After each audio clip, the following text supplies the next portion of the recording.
কখন আমাদের সরকার বিদায় নেবে? এটার জবাব আপনাদের হাতে। কখন আপনারা আমাদেরকে বিদায় দেবেন? আমরা কেউ দেশ শাসনের মানুষ নই। আমাদের নিজ নিজ পেশায় আমরা আনন্দ পাই। দেশের সংকটকালে ছাত্রদের আহ্বানে আমরা এই দায়িত্ব গ্রহণ করেছি। আমরা সমস্ত শক্তি দিয়ে এই দায়িত্ব পালন করব। আমাদের উপদেষ্টা মণ্ডলীও এই লক্ষ্যে উদ্বুদ্ধ হয়ে সবাই মিলে একটা টিম হিসেবে কাজ করে যাচ্ছি। কখন নির্বাচন হবে সেটা সম্পূর্ণ রাজনৈতিক সিদ্ধান্ত, আমাদের সিদ্ধান্ত নয়। দেশবাসীকে ঠিক করতে হবে আপনারা কখন আমাদেরকে ছেড়ে দেবেন। আমরা ছাত্রদের আহ্বানে এসেছি, তারা আমাদের প্রাথমিক নিয়োগকর্তা। দেশের আপামর জনসাধারণ আমাদের নিয়োগ সমর্থন করেছে।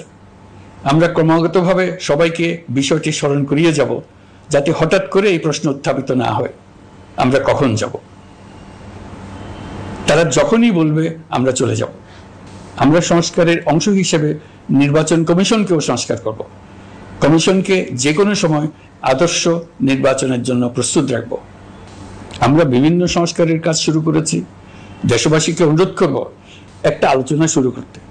আমরা সর্বনিম্ন কি কি কাজ সম্পূর্ণ করে যাব, কি কি কাজ মোটামুটি করে গেলে হবে। এই আলোচনার মাধ্যমে আমরা একটা দিক নির্দেশনা পেতে পারি।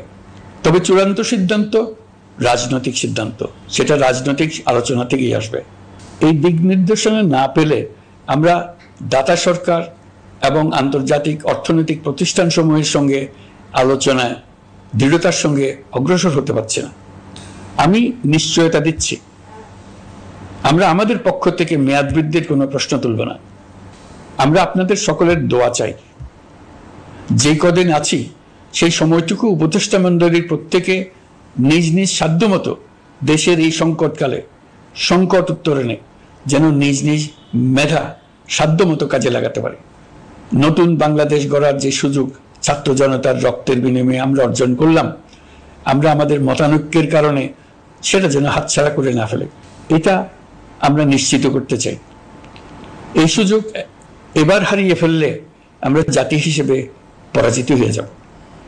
শহীদ, আহত এবং জীবিত ছাত্র জনতার কাছে আমরা প্রতিজ্ঞাবদ্ধ থাকতে চাই। আমরা এই অর্জনকে কিছুতেই হারিয়ে যেতে দেব না।